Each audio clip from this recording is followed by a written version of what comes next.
கர்த்தருடைய பரிசுத்த நாமத்துக்கு ஸ்தோத்திரம்.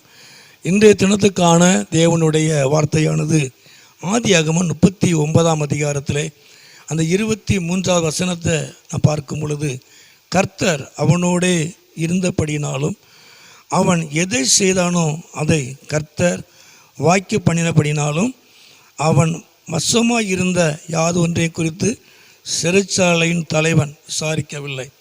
கர்த்தர் அவனோடே இருந்தபடினாலே என்று வேதம் சொல்கிறது. ஆனால் இந்த இவன் எங்கே இருக்கிறான் அப்படின்னா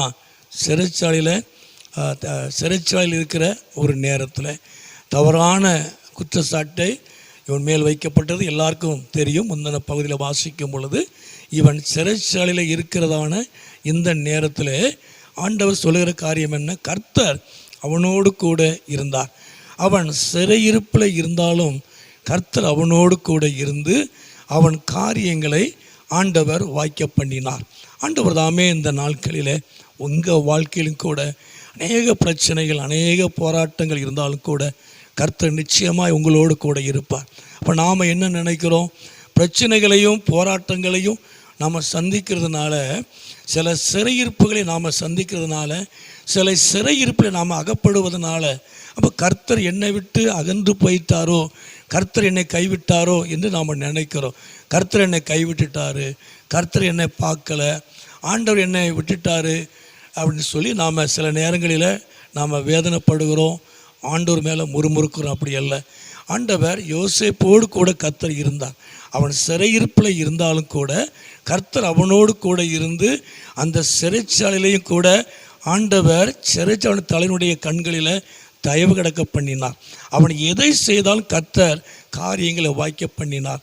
அதுபோல கர்த்தர் உங்கள் வாழ்க்கையிலையும் நீங்கள் சிறையிருப்புகளை சந்தித்தாலும், பிரச்சனைகளையும் போராட்டங்களையும் நீங்கள் சந்தித்தாலும் கர்த்தர் இல்லைன்னு நினைக்காதீங்க. கர்த்தர் உங்களோடு கூட தான் இருக்கிறார். கர்த்தர் உங்களோடு கூட இருந்து அவருடைய கிருபை உங்களோடு கூட இருக்கும்.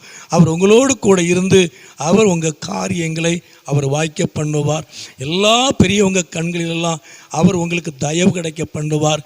யோசேப்பை கர்த்தர் உயர்த்தினது போல கர்த்தர் உங்களையும் உயர்த்துவார். அவர் நாமத்தை மகிமைப்படுத்துவார். பயப்படாதீங்க. பிரச்சனைகளையும் போராட்டங்களையும் சந்திக்கிறதுனால கர்த்தர் என்னோடு கூட இல்லை, கிருபை என்னோடு கூட இல்லைன்னு நினைக்காதீங்க. கர்த்தர் உங்களை விட்டு விலகாதவர். அவருடைய கிருபை ஒருபோதும் மாறாது, விலகாது. எவ்வளோ பெரிய பிரச்சனைகளையும் போராட்டங்களையும் சிறையிருப்புகளையும் சந்தித்தாலும் கர்த்தர் ஒருபோதும் மாற மாட்டார். எல்லாம் சந்திப்பதற்கு காரணம் என்ன?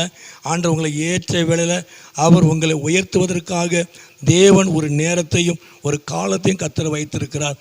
அவர் உங்களோடு கூட இருந்து அவர் நிச்சயமாக எல்லா காரியங்களையும் அவர் வாய்க்க பண்ணுவார். அவர் நாமத்தை மகிமைப்படுத்துவார். யோசேப்பை கர்த்தர் உயர்த்தினது போல உங்களையும் அவர் உங்கள் குடும்பத்தையும் கர்த்தர் உயர்த்தி அவர் நாமத்தை மகிமைப்படுத்துவாராக. ஜெபம் பண்ணுவோமா? எங்களை அதிகமாக நேசிக்கிற நல்ல பிதாவே, அருமையான இந்த நேரத்துக்காக ஸ்தோத்திரம். இந்த சத்தத்தை கேட்குற ஒவ்வொரு பிள்ளைகளையும் குடும்பங்களையும் என் ஆண்டவர் ஆசீர்வதித்து உடைய நாமத்தை மகிமைப்படுத்தும், மகிமையான காரியங்களை செய்யும். இயேசுவின் நாமத்தில் ஜெபிக்கிறோம் நல்ல பிதாவே. ஆமேன், ஆமேன்.